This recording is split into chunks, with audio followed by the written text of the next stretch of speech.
오늘 거룩한 주님의 날 이렇게 믿음으로 주님 앞에 나와 예비하고 하나님의 귀한 음성 듣는 여러분들에게 하나님의 크신 은혜와 축복이 임하길 간절히 축원합니다. 오늘은 우리 감리교회가 매년 9월 세 번째 주일에 지키는 기독교 교육 진흥 주일입니다. 기독교 교육 진흥 주일은 교회가 기독교 교육에 대한 중요성을 알리고 다음 세대를 믿음의 자녀로 잘 양육하자라고 하는 취지를 가지고 지키는 기념 주일입니다. 하나님께서 우리 믿음의 사람들에게 주신 자녀들 정말로 귀하고 사랑스럽습니다. 그래서 어떤 교육가는 이런 이야기를 했습니다. 아이는 꽃으로라도 때리지 말라, 그렇게 이야기를 했습니다. 당연하지 않습니까? 우리가 가장 사랑하는 우리의 자녀들 꽃으로라도 때리지 아니하고 사랑으로 양육하는 그런 모습들이 있어야 되는 것, 그것은 당연한 그런 모습입니다. 그러나 그렇게 하는 것이 정말 자녀를 가장 사랑하는 가장 좋은 방법일까? 그것에 대해서는 조금 생각을 해 보아야 됩니다. 사랑만 해서 꽃으로라도 때리지 아니하고 그 사랑을 그 자녀에게 온전히 사랑을 부어줌으로 인하여 자녀를 양육할 때에 온전하게 믿음으로 하나님께 영광 돌리는 사람으로 자랄 수 있다면 얼마든지 우리가 자녀들을 꽃으로라도 때리지 아니하고 그리고 사랑으로만 부으며 그 자녀를 양육하는 것, 그것이 맞습니다. 그러나 그렇지 않는 경우들이 너무나도 많이 있습니다. 우리 자녀들이 세상에 나가 살아갑니다. 세상은 우리 자녀들의 믿음의 삶을 유혹하고 하나님의 뜻대로 하나님의 말씀대로 살지 못하도록 유혹하는 그런 손길들이 얼마나 많은지 모릅니다. 한번 잘못 유혹에 빠지게 될 경우 거기서 헤어나오기 어려운 이런 모습들이 얼마나 많은지 모릅니다. 그래서 때로는 그 자녀들을 바른 길로 하나님의 뜻을 이루는 길로 돌아오게 하기 위해서 때로는 매를 가지고 책망을 하고 그리고 훈계를 하여서 이제 하나님께로 다시 돌아오게 하는 것, 그 모습이 더 좋은 방법이 될 수도 있습니다. 일본에 어떤 사형수가 있었습니다. 그 사형수가 사형을 당하는 그날에 그 어머니가 찾아와서 눈물을 흘리며 그 아들을 붙들고 통곡을 합니다. 그때에 그 사형수 아들이 그 어머니에게 이야기를 하지요. 어머니, 혀를 좀 내밀어 보세요. 이야기를 합니다. 그리고 어머니가 혀를 내밀었을 때에 그 얼굴을 어머니에게로 가져가서 이빨로 그 혀를 꽉 깨물었다고 이야기를 합니다. 그리고 그 어머니에게 이렇게 얘기를 했다고 그러죠. 어머니, 왜 내가 잘못할 때 잘못했다고 말하지 않으셨어요? 어머니가 때려서라도 나의 잘못된 행동을 하지 못하게 했다면 내가 지금 여기 사형장에 서 있지 않았을 것 아니에요. 이렇게 이야기하며 어머니를 원망했다고 하는 그런 이야기가 있습니다. 때로 자녀들에게 매를 드는 것, 그것은 미워하기 때문이 아닙니다. 비인격적인 행동을 행하는 것이 아닙니다. 정말로 그 아이를, 그 자녀를 사랑하기 때문에 그렇게 행하는 것이죠. 만약에 미워하는 그런 모습들이 있다면 잔소리도 하지 않습니다.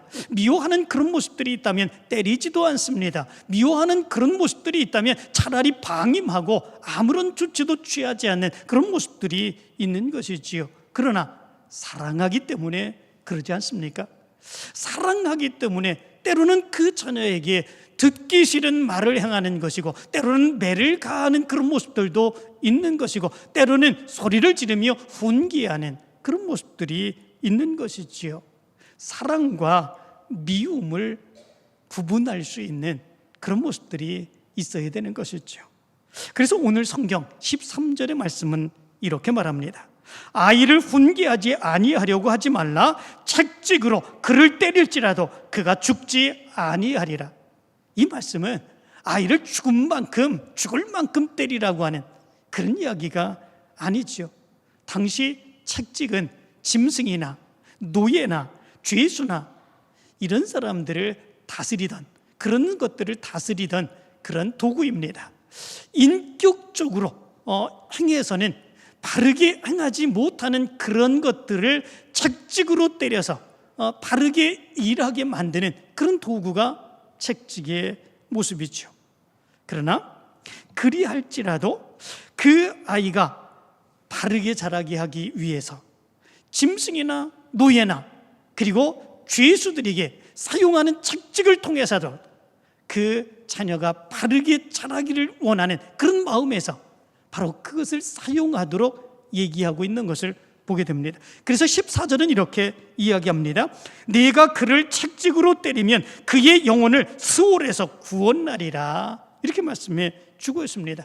때린 것으로 끝나는 것이 아니라 그 아이를, 그 영혼을 스올에서 구원한다 말씀해 주고 있습니다. 스올이라고 하는 곳이 어떤 곳입니까? 심판으로 말미암아 가게 되는 영원한 형벌의 장소, 그것이 바로 스올입니다. 그러나 때로는 책찍으로 책망하는 그런 모습들이 있을 때 그 아이의 영혼이 그 스올에 가서 심판을 받는 그런 모습들이 있지 아니하게 되고 구원받게 되는 그런 모습들이 있음을 얘기해 주고 있습니다. 이것은 비인격적인 그런 모습이 아니죠. 정말로 그 자녀를 가장 사랑하는 바로 그 방법이죠. 그 자녀가 스올에 빠져 심판받지 아니하고 그의 영혼이 구원받기 위해서 그 아이를 사랑하는, 가장 사랑하는 그런 우리의 마음인 것을 보게 됩니다. 무조건 사랑만 하는 것, 그리고 잔소리도 행하지 아니하고 그가 잘못할 때 그냥 내버려 두는 그런 모습들로 자라게 하는 것, 그것이 그 자녀를 사랑하게 하는 것이고 그 자녀에게 가장 좋은 그것은 아니죠.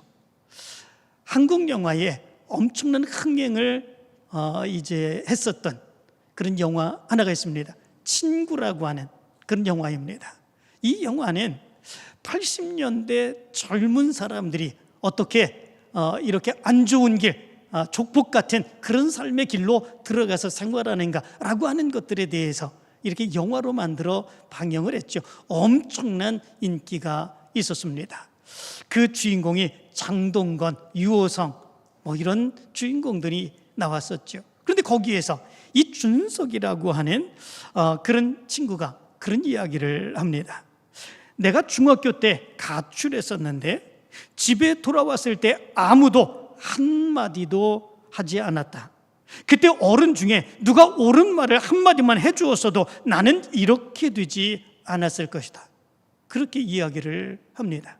그가 잘못된 그런 판단으로 인하여 가출을 하였습니다. 그런데 그럼에도 불구하고 그 어른들은, 그 부모들은 그 아이가 가출한 그 모습에 대해서 네가 잘못했다고, 왜 그러냐고, 너의 마음이 무엇이냐고 한마디만 얘기하고 그를 붙들어 주었다라면 그는 안 좋은 범죄의 소굴로, 그리고 조직폭력배의 그 삶으로 들어가지 않았을 거다라고 하는 거죠. 정말 안타까운 그런 모습들이 있죠.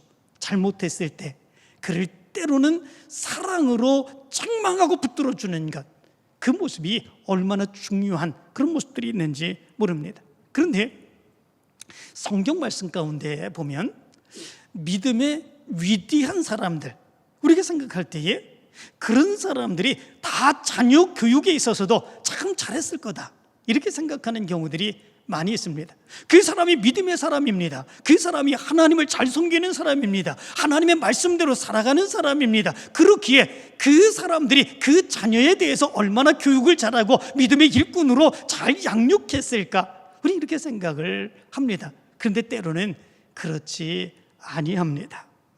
하나님의 가장 사랑받고 믿음으로 승리했던 그 사람들도 그 자녀 교육에는 실패하는 그런 모습들이 참으로 많이 있습니다. 사무엘도 그렇습니다. 엘리 제사장도 그렇습니다. 심지어 하나님의 가장 그 마음에 합당하다고 그렇게 하나님이 말씀하셨던 다윗도 마찬가지로 그 자녀 교육에는 실패하는 그런 모습들이 있는 것을 보게 됩니다. 특별히 사무엘상 2장의 말씀 가운데 보면 엘리의 자녀들에 대해서 기록해 주고 있는 것을 보게 되죠. 엘리 제사장에게는 두 아들이 있었습니다. 하나는 홈리라고 하는 아들이고 하나는 비느아스라고 하는 그런 아들입니다. 그런데 이들에 대해서 성경은 이렇게 말씀하고 있습니다. 엘리의 아들들은 행실이 나빠 여호와를 알지 못하더라. 이렇게 말씀해 주고 있습니다. 여호와를 알지 못했다. 그들이 하나님을 아예 알지 못했다라고 하는 그런 이야기가 아닙니다. 여기에서 여호와를 알지 못하더라라고 하는 말은 하나님을 두려워하지 않습니다. 하나님을 진정 살아계시며 역사하신 하나님으로 그들이 받아들이고 믿고 믿음으로 행하지 아니하는 이런 모습들이 있었다라고 하는 것을 이야기해 주고 있습니다. 엘리 제사장의 그 아들들이 언제부터 이렇게 된 것이겠습니까? 이런 모습들은 장성하여서 나타나는 그런 모습은 아니죠. 어려서부터 그들이 그렇게 자라오지 아니했다면 그 장성한 이후에도 그런 모습들로 행동하지 않는 그런 모습들이 있었을 것입니다. 결국은 엘리 제사장이 그 아들들을 사랑하는 그 방식에 문제가 있음으로 인하여 그 어렸을 때부터 그 어린 아이들을 제대로 교육하지 못하는 그런 모습 가운데에 그의 신앙의 모습이 심각한 잘못된 모습들로 나가게 되는 그런 모습들이 있게 된 것을 보게 되지요. 결국은 이 아들들에게 나타난 그런 모습들은 어떤 모습이었습니까? 그 모습은 성경은 이렇게 말합니다. 하나님께 드려야 될 그 제물, 그 기름을 하나님께 먼저 드리는 것이 아니라 자기가 먼저 취하여 가지고 가게 되는 이런 모습들이 있게 되죠. 그 결국 하나님을 멸시하는, 제사를 드리면서도 하나님을 멸시하는 그 모습이 홈리와 비느하스의 모습 가운데 나타납니다. 하나님께 제물을 드리는 그런 사람들은 제물을 드리고 난 뒤에 자기의 몫으로 가져가는 몫이 있었습니다. 그러나 그것도 강제적으로 빼앗아가게 되는 이런 모습들이 나타나게 되죠. 뿐만 아니라 회막문에서 수종드는 여인들과 동침함으로 인하여 성적인 타락을 행하게 되는 이런 모습들이 있게 된 것을 보게 됩니다. 회막문에서 수종을 드는 그 여인들과 성적인 관계를 맺는다고 하는 것은 하나님이 보신다고 하는 것, 하나님이 정말 책망하시고 하나님이 처벌했다고 하는 사실조차도 믿지 아니하는 이 모습의 행동인 것을 보게 됩니다. 엘리의 두 자녀들이 이렇게 행하는 모습들이 있었습니다. 그럼에도 불구하고 엘리 제사장은 그 두 아들들을 향하여 어떻게 했습니까? 그 두 아들들이 잘못을 행한다고 하는 사실들, 그것을 나중에나 알게 되는 이런 모습들이 있게 되었죠. 그것도 다른 사람들의 이야기를 통해서 그 자녀들이 잘못되이 행하고 있다고 하는 사실을 듣게 되는 그런 모습들이 있게 됩니다. 그리고 엘리 제사장은 그럴 때에 그 아들들에게 이렇게 말합니다. 내 아들들아, 그리하지 말라. 내게 들리는 소문이 좋지 아니하리라. 너희가 여호와의 백성으로 범죄하게 하느니라. 이렇게 얘기를 합니다. 내게 들리는 소문이 좋지 아니하니라. 이렇게 얘기를 합니다. 그 자녀들이 그렇게 오랜 기간에 그 잘못된 모습들로 하나님을 멸시하는 그런 행동들을 행했었는데 그것을 알지도 못합니다. 아니, 그대로 내버려 둔 것이죠. 사랑하는 마음으로 그 자녀들이 정말 제대로 하는 그런 모습들 주의 깊게 지켜보지 아니하고 그 모습 가운데서 사랑하는 마음으로 그냥 내버려 두는 그런 모습들이 있겠는 거죠. 너희들이 하고 싶은 대로 하라 라고 하는 마음으로 그대로 내버려 두는 이런 모습들이 있게 된 것이지요. 결국은 하나님께서 하나님의 사람, 하나님의 감동을 주셔서 이 엘리 제사장에게 하나님의 사람을 보내죠. 그리고 이렇게 이야기를 합니다. 네 아들들을 나보다 더 중히 여겨 내 백성 이스라엘이 드리는 가장 좋은 것으로 너희들을 살찌게 하느냐, 이런 책망을 합니다.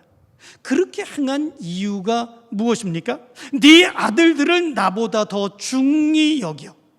그 아들들을 하나님을 섬기는 것보다도 더 중히 여겨서 그냥 내버려두는 거죠. 사랑으로 조금 뭐 잘못하는 게 있을지라도 그래도 우리 아들들인데 라고 하는 거죠. 그 모습으로 인하여 하나님 앞에 범죄하도록 그대로 내버려두는 그 모습이 바로 엘리 제사장의 모습이었던 것을 보게 됩니다. 결국은 엘리 제사장뿐만 아니라 그 두 아들 홈리와 비느하스가 블레셋과의 전쟁 가운데서 하나님의 심판을 받아 죽게 되는 그런 모습들이 있게 되죠.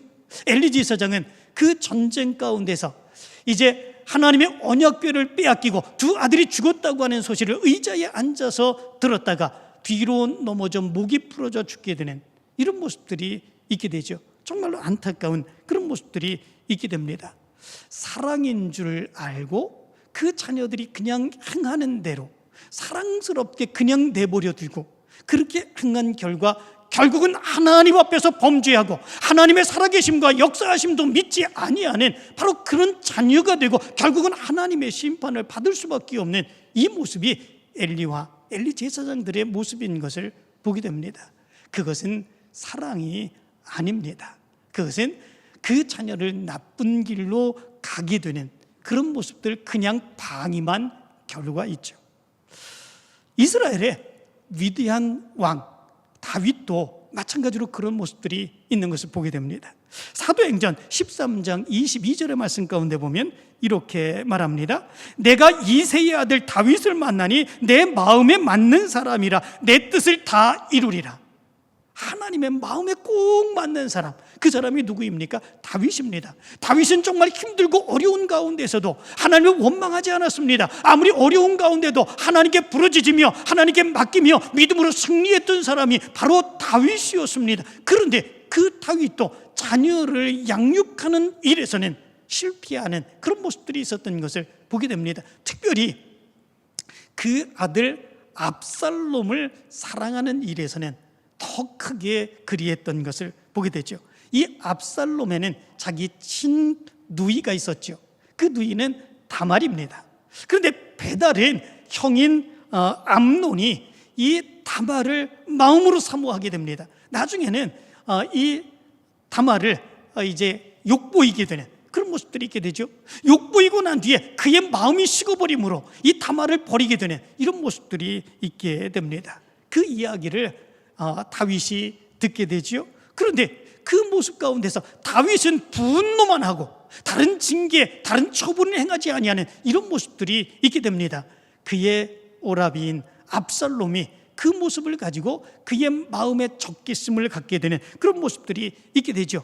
아버지가 아무런 징계도 행하지 아니하고 책망도 행하지 아니하는 바로 이 모습 안에서 그 일을 자기가 원수를 갚겠다고 행하고 수년 동안 이제 벼르다가 결국은 그의 이복형 암논을 죽이고 도망을 하게 되는 이런 모습들이 있게 됩니다.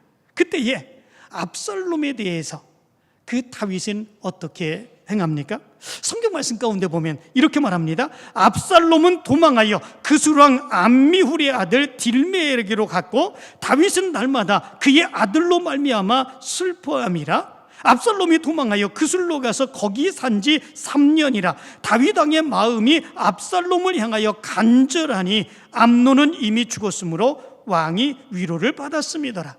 이렇게 말씀해 주고 있습니다. 압살롬이 그의 이복형을 죽였습니다.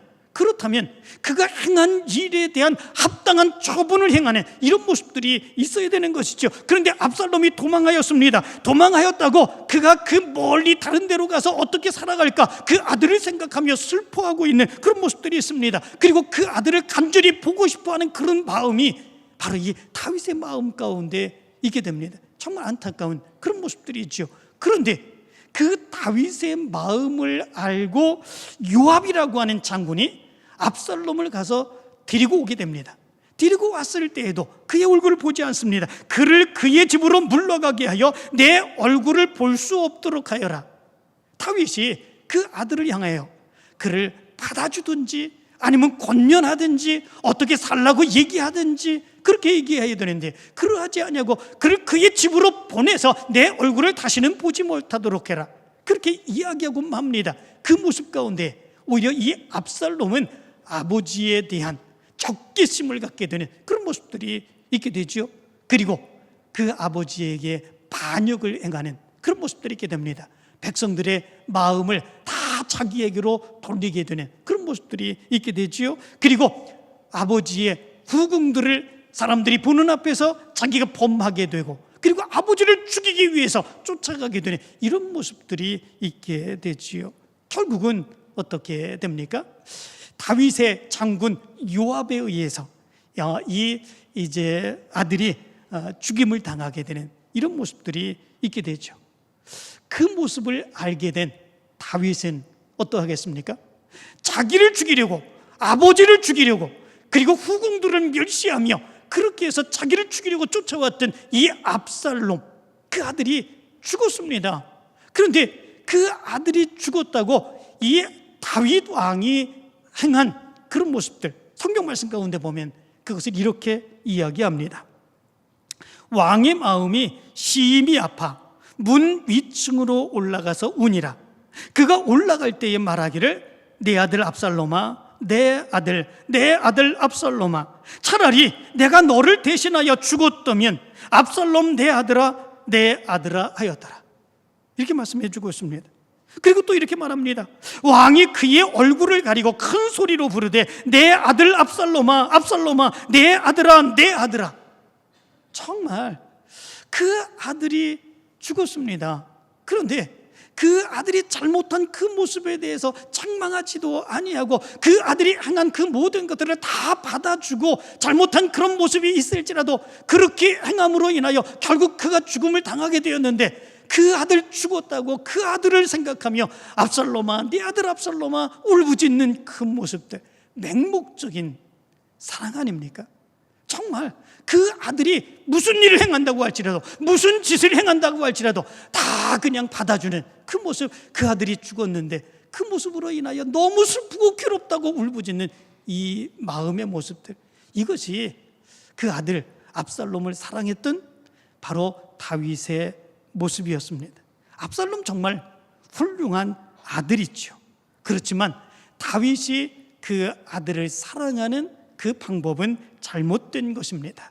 무조건적인 사랑, 무조건적으로 그가 행하는 것이 옳다고 여기는 그런 상황, 때로는 그 모습에 대해서 책망도 해야 되죠. 징계도 해야 되죠. 그리고 그 아들이 어떻게 살아야 되는지를 권면하며 훈계하는 그런 모습들이 있어야 되죠. 아마 그랬다면 다윗을 이어서 정말 이스라엘을 이끄는 아주 훌륭한 그런 아들이 압살롬이 되었을 것입니다. 그 아들이 그만큼 훌륭한 아들이었기 때문에 그렇습니다. 그러나 다윗이 맹목적인 사랑을 행함으로 인하여 결국은 이렇게 그의 목이 잘려 죽음을 당하게 되는 모습들로 이렇게 끝나게 된 것을 보게 됩니다. 사랑하는 성도 여러분, 하나님이 우리에게 주신 그런 자녀들은 그 어떤 것보다도 소중한 자녀들인 줄 믿습니다. 정말로 꽃으로라도 때려서는 안 되는 그런 자녀들인 줄 믿습니다. 그러나 때로는 사랑하기에 책망도 할 수 있어야 되는 줄 믿습니다. 때로는 책찍을 가지고 때리기까지 하면서 그가 바르게 살아갈 수 있도록 그렇게 훈계하는 그 모습이 있어야 될 줄로 믿습니다. 이것이 바로 우리와 교회에게 그 자녀를 맡겨주신 그런 우리의 책임인 줄 믿습니다. 그 책임을 다하지 못하면, 다하지 못한 우리가 책망을 받을 수밖에 없는 그런 모습들이 있게 되는 것을 보게 됩니다. 오늘 기독교 교육 진흥주의를 맞이하여 우리 교회는 하나님이 우리에게 맡겨주신 이 자녀들을 어떻게 양육할까? 그리고 하나님이 우리 가정 위에 허락해 주신 우리 자녀들을 우리는 어떻게 양육할까? 그리고 어떻게 권면할까? 이것을 돌아보며 생각하고 분별하여 판단하여 바르게 믿음의 일꾼들로 살아갈 수 있도록 권면하는 그 모습을 생각할 수 있는 시간들이 되기를 간절히 축원합니다.